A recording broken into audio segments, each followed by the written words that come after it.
dhalinyaradii maanta waxaad arkaysaa ayagoo ku dhahaya waxa ihaaya murug, waxa ihaaya stress, noloshii adduunka waa soo nacay, waxaan ku noolahay nolol ciriiri ah. waa sax walaal, ilaahay subxaanahu wa tacaala ayaaba u ballan qaaday qofkii ka jeedsada digrigiisa, qofkii ka jeedsada quraankiisa inuu ku noolayn doono nolol ciriiri ah.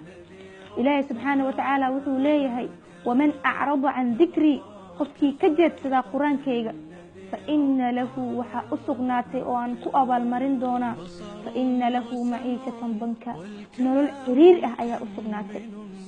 taas kaba sii daran oo Allah wuxuu leeyahay wanaxshuruhu yawma alqiyaamati acma. subxaana allah, maalinta qiyaamana waxaan soo saari doonaa asigoo indhoole. markaasuu su-aal weli la soo taagan yahay, isku wuxuu leeyahay qaala rabbi lima xashartanii acma, rabbiyow maxaa indho la-aan ii soo saartay waqad kuntu basiira, mid hore indho u leh oo wax arka ayaan ahaan jiray. bal dhegayso jawaabta ilaahay u dhagahaaga u fur. waxaa loo leeyahay qaala kadalik, arinku waa sidaas, go-aanku waa inaad indho la-aataa. atadka aayaatuna, aayaadkeeni ayaa ku yimid fanasiitahaa, waana iska hilmaamtay. wakadalika alyawma tunsa, maantana sidaas oo kale ayaad adna lagu hilmaamaya. subxaana allah, ilaahi subxaana wa tacaala kitaabkiisa aan usoo laabano, kitaabka iyo sunnada nabiga sala allahu calayhi wasalam dad ku dhegan oo ku dhaqma oo barta kuna camal falo. alla subxaana wa tacaala hanaga dhigo. aayaddaas cagsigeeda ilaahi subxaana wa tacaala wuxuu leeyahay man camila saalixan min dakarin wa unta, qofkii wanaag sameeya oo rag ah ama dumar ah, wahuwa mu'minun, asigoo ilaahi subxaana wa tacaala rumaysan, falanuxyiyannahu, waan ku noolayn xayaatan dayiba, nolol wanaagsan. allahu akbar. ilaahi subxaana wa tacaala kugu ballanqaadkaas hel hanaga dhigo. ku dhex jirnaa laba dhaarood dhexdooda walaalayaal.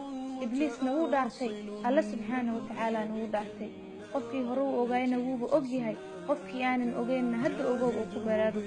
ibliis wuxuu leeyahay rabbi cizatika, cizadaada iyo sharaftaada ayaan ku dhaartay rabbiyow, la uqwiyannahum, waan baadiyeen ajmaciina dhammaantood, addoomahaagoo dhan waa wada baadiyeen ayuu leeyahay ibliis, ilaa cibaadaka minhum almukhlasiin, addoommahaaga wan wanaagsan maahane. ilaahayna wuu dhaartay, wallaahi ilaahayou dhaartay ma sahlana, ciyaar maahan, ilaahayou dhaartay. wuxuu yidhi laamla'anna, waan buuxin jahannamo waan buuxin, waxaan ka buuxinayaa minka wa min man tabicaka minhum ajmaciin, adiga iyo inta ku raacda dhammaantiin ayaan ka buuxinayaa jahannamo. walaalayaal yaana noqonin dad naftooda ay u taliso, aan ogaano shaydaanka inuu yahay cadowgeena koowaad. wallaahi wamaa ubari'u nafsii ina annafsa la ammaaratun bisuu'i ilaa maa raxima rabbii. waxaan jeclayna halkaas ku soo gaabsado, wixii aan wanaajiyeyna waxay ka ahaatay alla subxaana wa tacaala, wixii aan xumeeyeyna waxay ka ahaatay nafteeda daalimada ah iyo shaydaan. wallaahu aclam. wasalaamu calaykum waraxmat ullaahi wabarakaatu.